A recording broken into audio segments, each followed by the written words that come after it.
হারোয়ায় তৃণমূলে যোগদান করলেন আইএসএফ নেতা বাদশা গাজী সহ ৩ শতাধিক কর্মী। রাজ্য সরকারের উন্নয়নে সামিল হতেই তৃণমূলে যোগদান জানালেন বাদশা গাজী।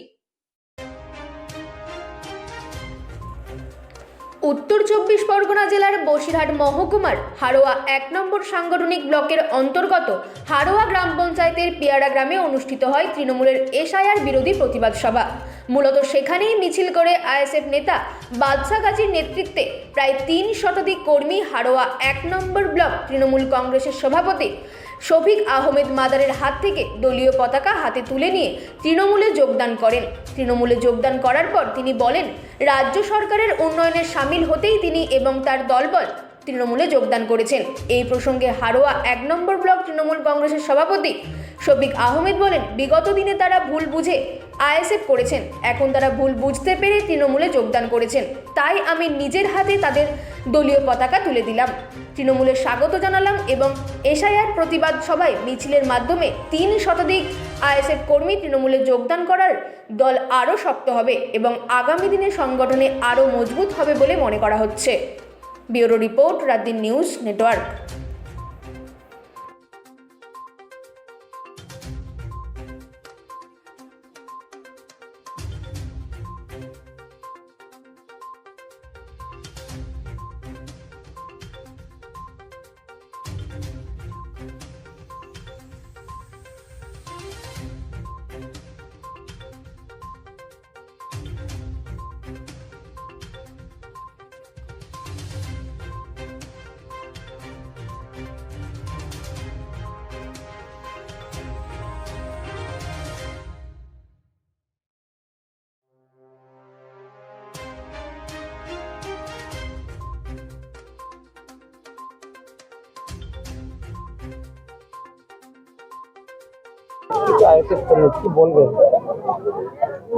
আমার মনে হয় তাদের সৌবুদ্ধি উদয় হয়েছে।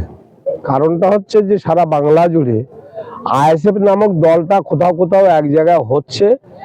কিছু কিছু মুসলমান সম্প্রদায়ের মানুষ তারা বুঝতে পারছে যে মুসলমান নিজেদের মধ্যে নিজেরা ভাগ হলে বিজেপি সুযোগ পাবে। আমরা বাংলার মানুষ কখনোই কোনোভাবে বিজেপিকে সুযোগ দিতে চাইনি। আর যারা ভুল করে আইএসএফ করতে গিয়েছিল তারা নিজেরাই অনুতপ্ত এবং উন্নয়নের সঙ্গে থাকতে হবে। এই উন্নয়নের সঙ্গে থাকার জন্য তারা আবার জয়েন করেছে এবং আমি এটা বলতে চাই যে যেখানে আইএসএফ করছে, স্বাধীন ভারত, তার সাংবিধানিক অধিকার আছে, অনেকেই অনেক দল করতে পারে, কিন্তু আমি তাদের কাছে বলবো যে বর্তমান যে সরকারটা চলছে সেই সরকারটার যে উন্নয়ন, যার মুখ্যমন্ত্রী জনদরদী জননেত্রী মমতা বন্দ্যোপাধ্যায় সর্বজন শ্রদ্ধেয় এবং আমাদের নেতা অভিষেক বন্দ্যোপাধ্যায় যেভাবে বাংলাটাকে এগিয়ে নিয়ে যাওয়ার চেষ্টা করছে। এবং আপনারা দেখেছেন যে পশ্চিমবাংলা কি ভারতবর্ষের মধ্যে 28টা প্রভিন্স আছে, রাজ্য আছে, 7টা কেন্দ্রশাসিত রাজ্য আছে। যে কোনো অন্যায় হলে তার প্রতিবাদ একমাত্র মমতা বন্দ্যোপাধ্যায় এবং অভিষেক বন্দ্যোপাধ্যায় করছে, মাঝখানে কেউ নেই প্রতিবাদ করার। আর আইএসএফ যারা করছে, নওশাদ সিদ্দিকী কিন্তু বিজেপির আর একটা বিজেপি পুষ্যপুত্র, এখানে ডিভাইডেড করো আর মাঝখান দিয়ে আমি গোল দিয়ে চলে যাবো।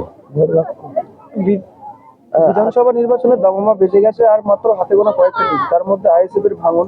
হারোয়া একটা আইএসএফ এর শক্ত ঘাঁটি এতদিন ধরে আইএসএফরা মনে করতো, সেখানে আইএসএফ এর একটা শতাধিক কর্মী তৃণমূলে যোগদান করেছে। এটাতে দলের কোনো এফেক্ট পড়বে বলে মনে করছেন, বা আপনাদের দল বল শক্ত হবে দলের হাত? আমাদের দল বরাবরই শক্ত আছে, ছিল, থাকবে। আমরা হারোয়া বিধানসভা, বিশেষ করে আমি হারোয়া বিধানসভার কথাই বলবো যে হারোয়া বিধানসভা 294টার মধ্যে একটা সেফ জোন। এই সেফ জোনের মধ্যে যারা বাস করে, যাদেরকে ভুল বুঝিয়ে আইএসএফ করানো হচ্ছে এবং এই টুকটাক ভুল বুঝাবুঝিতে আইএসএফ যারা করতে চাইছে তারা ঠিক পথে হাঁটছে না বলেই আবার তারা ঘরের ছেলে ঘরে ফিরিয়ে আসছে। আজকে বাদশা গাজীর নেতৃত্বে প্রায় 300-র উপরে আইএসএফ যোগ দিল। এই বুথ থেকে না, বিভিন্ন বুথ থেকে এসে এই হারোয়া অঞ্চলের মধ্যে। আপনার নাম? আমার নাম শফিক আহমেদ, আমি হারোয়া ব্লক তৃণমূল কংগ্রেসের সভাপতি। তোমরা আইএসএফ থেকে তৃণমূলে যোগদান করলে, কি বলবে এবং কেন যোগদান করলে? এই টিএমসি দলটা খুবই ভালো দল। আমাদের ভুল বোঝানো হয়েছিল আইএসএফ থেকে, যার জন্য আমরা ভুল বুঝে আইএসএফ এ যোগদান করেছিলাম।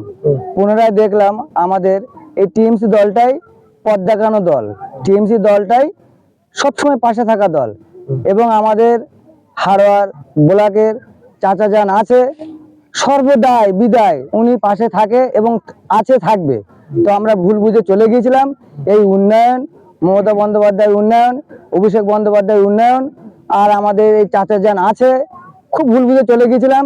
তার জন্য আমি ক্ষমা চাই টিএমসি লোকের কাছে। আর এর উন্নয়নের জন্য আমরা মাথা হাট করে আবার চলে এসেছি ভুল বুঝে, ঘরের ছেলে ঘরে। তোমার নাম? বাদশা গাজী।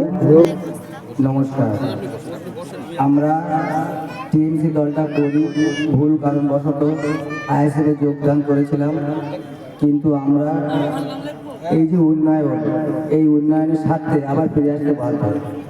এই উন্নয়নের কথা বলে বোঝানো যাবে না।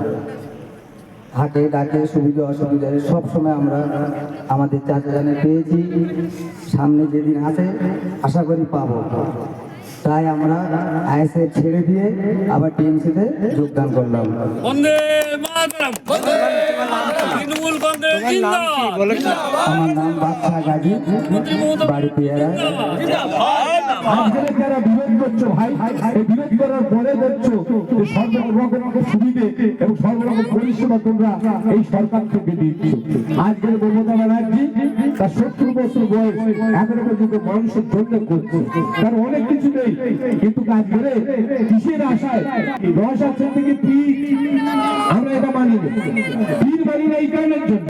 কিন্তু পীরের আওলাদ হলে যে ধর্মের পীরের আওলাদ, সেই ধর্মকে ভালো করে তাদের তালিম দিই।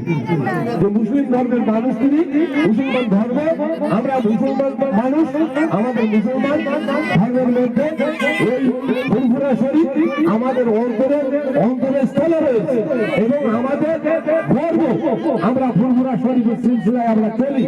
কিন্তু ফুরফুরা শরীফের মধ্যে দিয়ে ভাগ হয়ে গেছে রাধাকৃষ্ণ